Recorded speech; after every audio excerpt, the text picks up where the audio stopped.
All right, you saw the epic arm workout. This is what I was talking about. This is the cooking. Say, oh. No, now I'm gonna take over. Let's follow the man. Hey, let's cut to the cinematic B-roll.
Chef, talk to us.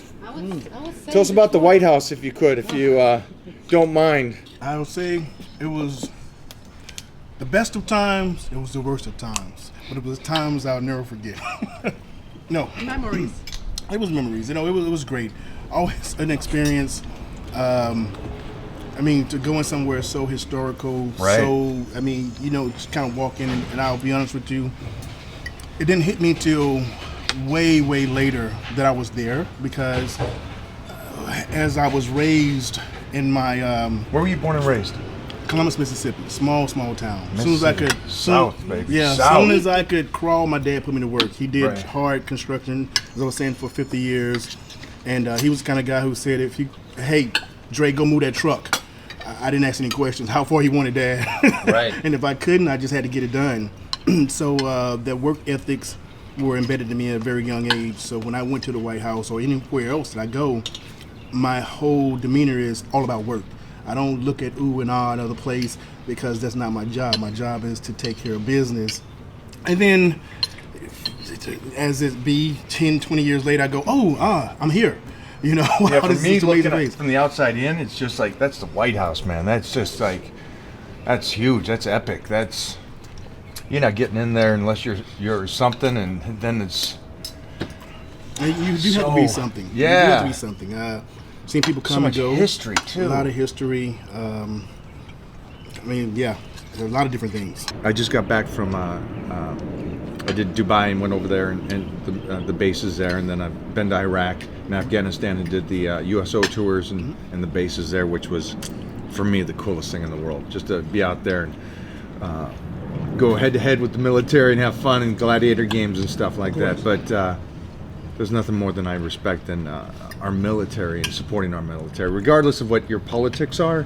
Okay. I'm a big believer in supporting the military. America is extraordinary, and you're right about that. I mean, it is kind of harsh, and sometimes people don't want to hear it, but sometimes they need to hear it. I mean, I said it earlier, I'll say it again, we become complacent, we become content, we become entitled, we become Entitled, so such a big- many things. Entitlement is a huge thing here in the U.S., where people demographically, they don't understand, like you said, going over. I mean, my first time I went to Africa, I was young and I was blown away, and that's when I started my philanthropy. Was at age 19 when I went there, and I saw people living on the streets in a different perspective, where they smiled every day, whether you gave them something or not.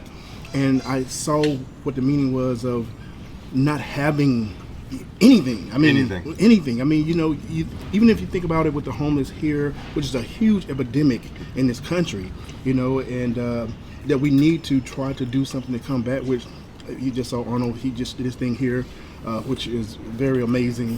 But we just take things for granted so much. And it's unfortunate that it's that way. My baby mama is from Romania and grew up on a dirt floor with an outhouse, no electricity. So we were joking the other day because our son is trying to put his finger in the light socket, and she's like, "See, I didn't have that problem. Didn't have electricity." And then it's funny, but then you start thinking about that I grew up with electricity, a house with a roof, and bathrooms inside. And it goes back to what you said, entitlement. And I know that we're talking about cooking and all that stuff today and training, but it's amazing that I wish more people would be educated on it. And it goes back to what I was just talking about, fitness. It is that you get a majority of people talking about health and fitness that know nothing about health and fitness. And then they start complaining about it. It's like Americans complaining about America when they don't know what the rest of the world is like. Try to get some kind of education. And trust me, I'm not a politician in any sense of the word, but I do understand what it's like to live in America compared to living in Russia. Oh yeah. So, and you know, and I'll caveat to what you're saying here, it's nothing to be combative about. Your opinion is your opinion, my opinion is my opinion, and everybody else's opinion, which, you know what, and I've come to figure, as you have, that everybody's going to have a difference of opinion just because they have that opinion here in the U.S. It's entitled to them. Some countries, you don't get that. Some countries, if you say something, that is it. You don't ever have an opinion again because you may not even be living again. You know, that's the kind of entitlement that I'm talking about, that we're talking about, that you don't understand, that you're lucky to have and to be here. You know, and even go even farther is that you can say the wrong thing to someone in the wrong neighborhood. You're in your little cubby hole where you are, and you're nice and behind a computer or texting on your phone, talking trash or smack or trolling. like however. these guys. Like these These guys are trolls. Trolls. The devil by my arm, so you know what? I get it.